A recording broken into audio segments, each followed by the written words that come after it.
할렐루야. 오늘도 주님의 크신 사랑과 은혜와 능력이 함께하는 복된 밤이 되기를 주님의 이름으로 축원합니다. 오늘 말씀은 안디옥 교회로부터 파송받은 바나바와 바울이 구브로 섬을 첫 선교지로 정하여 출발하는 장면입니다. 오늘날은 이 섬을 키프로스라고 부르죠. 이곳은 바나바와 마가 요한의 고향이기도 합니다. 이곳은 주로 헬라인이 살고 있었지만 유대인도 많이 살고 있어 유대인의 회당도 여러 개 있었습니다. 이들이 구브로 섬을 선교 사역의 출발지로 삼은 것은 바나바의 고향이었기 때문이 아니라 성령님의 인도하심이었기 때문입니다. 그래서 4절에 보면 두 사람이 성령의 보내심을 받아 실루기아에 내려가 거기서 배를 타고 구브로로 갔다라고 말씀하고 있지요. 이처럼 성령님은 우리를 하나님의 사람으로 또는 하나님의 일꾼으로 세우실 뿐만 아니라 우리 삶의 세세한 부분까지 간섭하시고 인도하시는 분이심을 알 수가 있습니다. 그러므로 우리들은 우리 삶의 큰 계획뿐만 아니라 삶의 작은 부분까지도 항상 예수의 이름으로 하나님께 기도하고 성령님의 인도하심을 받는 그런 우리들이 되어야 될 줄로 믿습니다. 사실 사람이나 국가의 실패를 보면 큰 것에서 문제가 되고 잘못되는 것은 거의 없습니다. 대부분은 아주 작고 사소한 것에서부터 문제가 되기 시작해서 전체가 무너지는 것을 볼 때가 많지요. 그래서 우리들은 삶의 작은 부분이라도 소홀히 하지 말고 세세한 부분까지 기도하며 하나님의 인도하심을 받아야 할 줄로 믿습니다. 그래서 성경은 쉬지 말고 기도하라 라고 말씀하신 거예요. 우리가 언제 어디에서나 주님의 뜻 안에서 주님이 기뻐하시는 삶을 살도록 인도하심을 받아야 하기 때문입니다. 그런데 9절에 보면 바울이라고 하는 사울이라고 해서 사울을 바울로 부르기 시작을 합니다. 사울이라는 이름의 뜻은 구하여진이라는 의미입니다. 이 베냐민 지파로서 첫 번째 이스라엘 초대 왕의 이름인 이 사울은요, 이스라엘 백성들이 하나님께 우리도 다른 나라와 같이 왕을 주어 왕 중심의 강력한 나라가 될 수 있도록 해주세요 라고 하나님께 구해서 주어진 왕이라는 의미를 가지고 있어요. 그래서 이 사울은 하나님의 필요에 의해서 구하여진 왕이 아니라 사람의 뜻에 의해서, 백성들의 뜻에 의해서 구하여진 왕이었던 겁니다. 그러니 출발에서부터 문제가 있었지요. 결국 하나님이 왕이었던 이스라엘 백성들이 사람이 왕이 되어 왕들 때문에 멸망하게 되어지는 거지요. 오늘 본문의 사울은 베냐민 지파로서 자신의 지파 출신인 이스라엘의 첫 번째 왕의 이름을 자신의 이름으로 사용한 거예요. 이름은 부모님에 의해서 주어지는 것이지만 어릴 때부터 그런 자부심을 교육받을 것으로 보여져요. 우리 지파 출신 첫 번째 왕의 이름이야. 그러니까 너도 그런 자부심을 가져야 돼. 그걸 자랑스럽게 여겨야 돼. 그런 교육을 어릴 때부터 당연히 받았을 거라고 생각을 해요. 그래서 사울은 베냐민 지파라고 하는 걸 굉장히 자부심을 갖고 이야기를 하거든요. 또한 이 왕의 후손으로서의 자부심도 굉장히 강했던 사람이다라는 것을 볼 수가 있는 거죠. 그런데 이제 그렇게 자부심으로 여겨왔던 사울이라는 이름을 바울로 바꾸어 부르기 시작한 거예요. 물론 이것은 선교 사역을 위해서 이스라엘식 이름에서 헬라식 이름으로 바꾼 것이기는 합니다. 바울은 헬라어로 작다라는 의미입니다. 이스라엘의 첫 번째 왕의 후손이라는 자부심을 버리고 주님의 작은 종으로 쓰임받기를 소망하는 그런 마음과 자세로 바울이라는 이름을 사용했다라고 생각을 해요. 우리들도 바울의 이런 모습을 본받아서 세상적인 자부심이나 자존심으로 살지 말고 주님께 쓰임받는 작은 종으로서 주님을 섬기며 주님께 쓰임받는 우리들이 되어지는 것에 힘쓰고 또 그런 것에서 주어지는 주님의 상급을 소망하며 나가는 그런 우리들이 될 수 있기를 주님의 이름으로 축원합니다. 첫 번째 선교지로 구브로 섬을 택한 바울과 바나바는 회당을 중심으로 복음 전파 사역을 시작을 했습니다. 5절 우리 함께 읽어볼까요? 시작.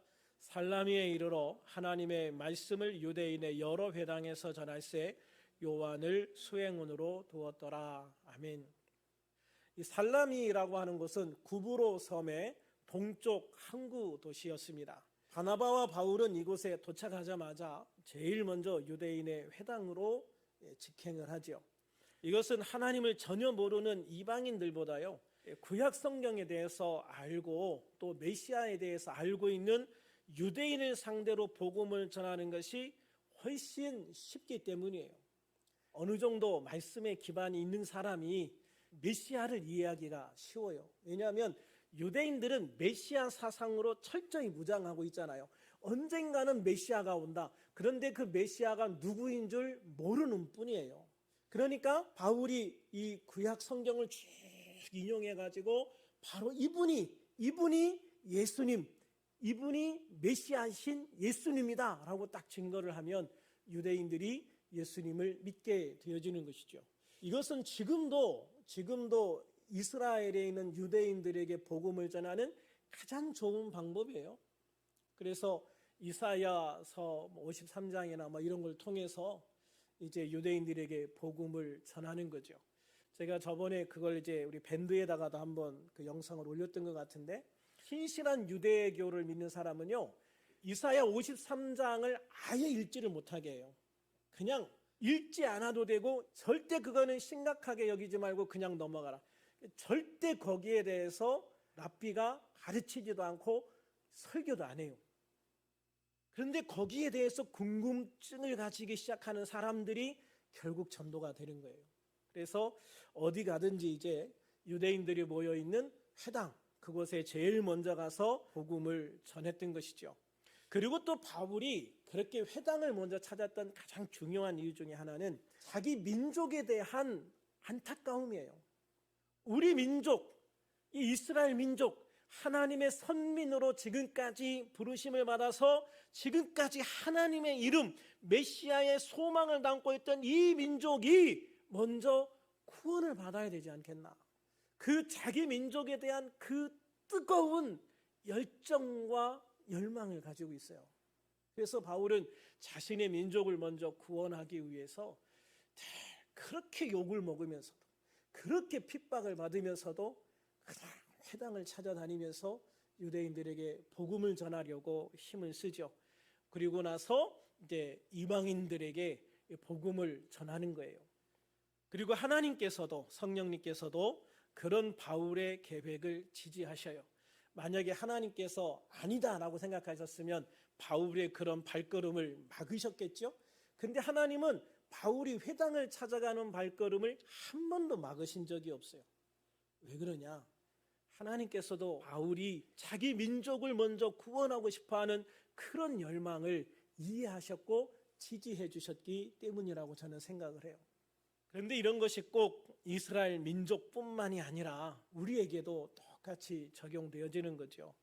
우리도 우리 이 중심에서 보면 우리나라, 대한민국, 이걸 먼저 구원하는 것이 가장 중요한 것이죠. 우리가 이 민족을 구원하지 않고 우리 민족에 대한 구원을 딱 내팽개쳐두고 외국으로만 나가서 선교한다? 그건 옳지 않은 거예요. 그러니까 선교사님들은 그 땅 끝까지 복음을 전하는 일에 열정을 품을 때 이 나라에서는 누가 이 민족의 구원을 위해서 열심을 품어야 되겠어요? 이 땅에 남아있는 사람들, 우리들은 이 땅에 있는 이 백성들, 우리 민족, 우리 가족, 우리 친척, 우리 이웃들에게 복음을 전하기 위해서 열정을 가지고 노력을 해야 되는 것이죠. 그래서 예수님께서도 사도행전 1장 8절에서 이렇게 말씀하셔요. 오직 성령이 너에게 마시면 너희가 권능을 받고 예루살렘과 온 유대와 사마리아와 땅 끝까지 이르러 내 증인이 되리라. 아멘. 어디부터? 예루살렘부터. 왜 예루살렘이겠어요? 제자들이 지금 모여 있는 곳이 예루살렘이니까 너 있는 곳부터 시작해.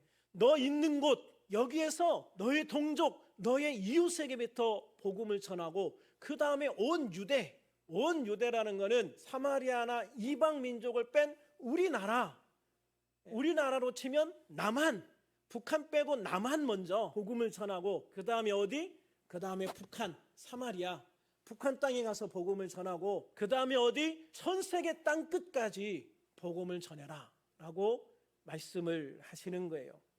그래서 내가 곧 뭐다?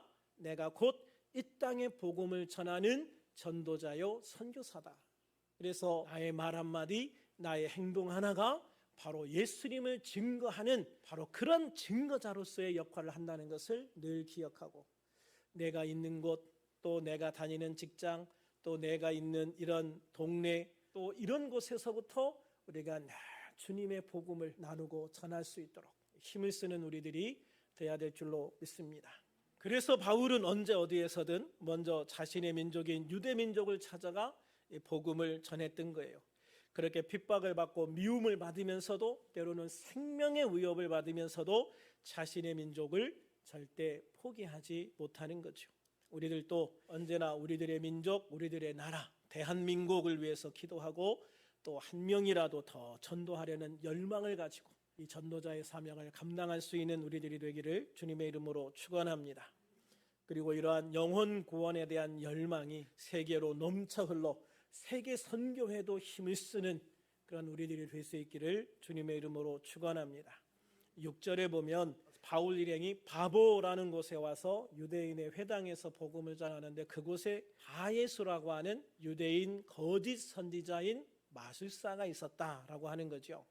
바예수란 이름은 어떤 뜻이냐면 누구누구의 아들이라는 뜻의 바, 그리고 예수는 뭡니까? 예수는 구원자라는 것이죠. 구원자. 그래서 나는 구원자의 아들이다. 나는 구원자의 아들이다. 지금도 이딴 소리 하는 사람들 우리나라에도 많죠. 자기가 재림 예수다, 자기가 구원자다, 구원자의 아들이다, 이렇게 말하는 사람이 전 세계에서 가장 많은 나라 중에 하나가 한국이라고 해요. 그러니까 대표적인 그런 이단들이 그런 식으로 늘 주장을 하지 않습니까? 그래서 이 바예수라는 사람도요, 이게 이 사람의 이름이 아니라고 그래요. 이름이 아니라 이 사람이 유대인 사회에서 내가 구원자의 아들이다라고 행사하는 거짓 선지자였다는 것이죠. 그러니까 바예수라는 말은 자칭이에요. 자칭. 스스로가 나는 구원자의 아들이다라고 하는 거짓 선지자. 그런데 그가 구원자의 아들로 행세하는 방법이 뭐였냐면 마술을 행하는 것이다라는 것이죠. 그래서 마술을 행해서 사람들을 현혹시키는 거예요. 유혹시키는 거예요. 그래서 마술을 통해서 사람들을 유혹시켜서 그 사람들을 착취하거나 그 사람들을 굴복시키는 그러한 사람이었다라고 하는 것이죠. 사탄은 지금도 이렇게 우리를 현혹시킬 때가 많아요. 기적은 꼭 정통 기독교에서만 일어나진 않아요. 무당들도 기적을 행할 때가 있고요. 이단들도 기적을 행할 때가 있어요. 누구를 통해서? 사탄 마귀를 통해서. 사탄 마귀를 통해서 기적을 행할 때가 많이 있습니다, 여러분. 그래서 꼭 어떤 기적이 일어난다고 해서 이게 진짜인가? 이렇게 생각하시면 안 돼요. 마귀의 역사가 얼마나 많은지 몰라요. 그것이 하나님에 의한 것인가 아닌가를 우리가 분명히 분별할 수 있어야 된다라고 하는 거예요. 무당뿐만 아니라 예수 무당들도 많이 있어요. 예수 이름으로 무당짓을 하는 사람들이요. 예수 이름을 빙자해서 무당과 같이 사람들을 협박하고 돈을 뜯어내는 사람들. 물론 그들을 통해서 어떤 기적이 나타나기도 하지만 그러나 그것을 통해서 그에게 결코 유익이 되지 않아요. 협박하는 수단으로 삼기 때문에. 이런 예수 무당을 어떻게 알 수 있느냐? 예수 무당은요, 무당하고 말투가 똑같아요. 또 예수님이 아니라 자신이 뭔가 할 수 있다고 큰 소리 치는 사람, 내가 말이야, 내가 이런 기적을 행했어, 내가 이런 병도 고쳤어, 내가 이런 능력을 행했어, 내가를 강조하는 사람은 절대 믿을 필요가 없어요. 그 사람 두 번 다시 상대할 필요가 없어요. 그리고 그런 일들을 해주는 조건으로 돈을 요구하거나 헌금을 요구하는 사람들이 있어요. 이런 사람들은 신뢰할 수 있는 사람들이 아니에요. 또 이단들, 이런 부류의 사람들입니다. 마치 자신이 예수님인 듯 가장하고 자신을 통해서만 구원받을 수 있다고 거짓말하는 신천지나 하나님의 교회 같은 이단들을 우리는 진짜 조심해야 돼요. 본문에서는 이런 거짓 선지자가 총독 서기오 바울과 함께 있으면서 복음을 전하는 것을 방해하는 자로 나타나고 있습니다. 이처럼 잘못된 거짓 목사들과 이단들은요, 예수님을 믿고 구원받으려는 사람들이 올바른 믿음을 갖고 구원받는 것을 방해하면서 결국 함께 멸망의 자리로 끌고 가버리고 만다는 거예요. 그러므로 우리들은 그런 자들을 향해 강력하게 맞서야 될 줄로 믿습니다. 그러려면 우리가 그들보다 영적으로 더 강해져야죠. 항상 드리는 말씀이지만 사탄과 그 세력은 하나님과 예수님의 백성을 누르고 빼앗기 위해서 자신들의 최선을 다해요. 그러므로 우리들도 항상 말씀과 기도로 성령 충만하지 않으면, 우리가 하나님의 말씀과 기도로 성령 충만하지 않으면 그들과 싸울 수 없어요. 그들을 이길 수가 없는 것입니다. 그래서 9절에 보면 바울은 성령 충만하여 자신과 하나님의 복음을 대적하는 사탄의 세력을 당하여 싸우는 것을 볼 수가 있습니다. 아니, 대항하여 싸웠다기보다는 일방적으로 징계해서 물리치는 장면을 보게 되죠. 10절에 보면 모든 거짓과 악행이 가득한 자요 마귀의 자식이요 모든 의의 원수며 주의 바른 길을 굽게 하기를 그치지 아니하는 자다라고 바울이 말하고 있어요. 그렇습니다. 그는 구원자의 아들이 아니라 마귀의 자식이었습니다. 모든 의의 원수였습니다. 주님의 바른 길을 굽게 하기를 멈추지 않는 자였습니다. 그러므로 예수 그리스도의 십자가 은혜로 말미암아 하나님의 백성이요 하나님의 자녀가 된 우리들은 마땅히 이 마귀의 세력과 싸워 이기고 물리치는 그런 성도가 되어야 될 줄로 믿습니다. 그런 교회가 되어져야 될 줄로 믿습니다. 11절에도 보면 사도 바울은 이 거짓 선지자요 엘루마, 즉 사람들을 속이는 마술사이며 스스로 구원자의 아들이라 칭하는 바 예수를 향해 선포합니다. 보라, 이제 주의 손이 내 위에 있으니, 보라, 주의 손이 내 위에 있으니 내가 맹인이 되어 얼마 동안 해를 보지 못하리라. 그러자 어떻게 됩니까? 그 즉시 눈이 보이지 않는 맹인이 되어버리고 마는 것을 볼 수가 있습니다. 어떻게 이런 일이 가능합니까? 주의 손이 그 위에 임하여 있었기 때문입니다. 주님의 손이 그 위에 임하여 있었다. 주님께 충성하는 성도는 그 위에 주님의 손이 임하실 때 놀라운 축복과 은혜와 능력을 받게 되어집니다. 할렐루야. 그러나 악한 자 위에 주님의 손이 임하면, 악한 자 위에 주님의 손이 임하시면 엄청난 저주와 멸망의 징계가 임하게 되어지는 것입니다. 그러므로 우리들은 항상 우리 위에 주님의 손이 함께 하신다는 것을 기억하시고, 할렐루야, 우리 위에 주님의 손이 함께 하신다는 것을 믿고 주님께 합당한 성도, 주님께 칭찬 듣는 성도, 주님과 함께 주님의 손잡고 주님의 일에 힘쓰는 성도가 될 수 있기를 우리 주 예수님의 이름으로 축원합니다. 12절에 보면 이에 총독이 그렇게 된 것을 보고 믿으며 주의 가르침을 놀랍게 여겼다라고 했습니다. 그렇습니다. 마귀는 거짓 선지자를 통해 복음 사역을 방해하려고 했으나 오히려 그것을 통해 예수님을 믿는 계기가 되어버리고 마는 것을 볼 수 있습니다. 이처럼 우리가 사탄 마귀와 싸워 이기면 세상은 우리의 승리를 통해 하나님 아버지와 그 아들 예수님에 대해서 알게 되어지고 믿게 되어지는 놀라운 은혜가 임하게 되어지는 것입니다. 그러므로 우리들은 이 마지막 세대 사탄과 마귀의 역사가 강력하게 복음을 대항하는 이 시대에 더욱 말씀과 기도에 힘써 성령 충만한 성도가 되어야 할 줄로 믿습니다. 말씀 충만, 은혜 충만, 성령 충만, 능력 충만을 받는 것이야말로 우리가 이 약한 세대를 이기고 승리하여 하나님의 복음을 세상에 선포하고 보여줄 수 있는 기회가 되어지고 능력이 되어지기 때문입니다. 할렐루야. 우리들 모두 영과 혼과 육과 환경 이 모든 면에서 우리 주 예수 그리스도의 이름으로 승리하는 하나님의 자녀가 될 수 있기를 우리 주 예수 그리스도 이름으로 축원합니다. 축원합니다.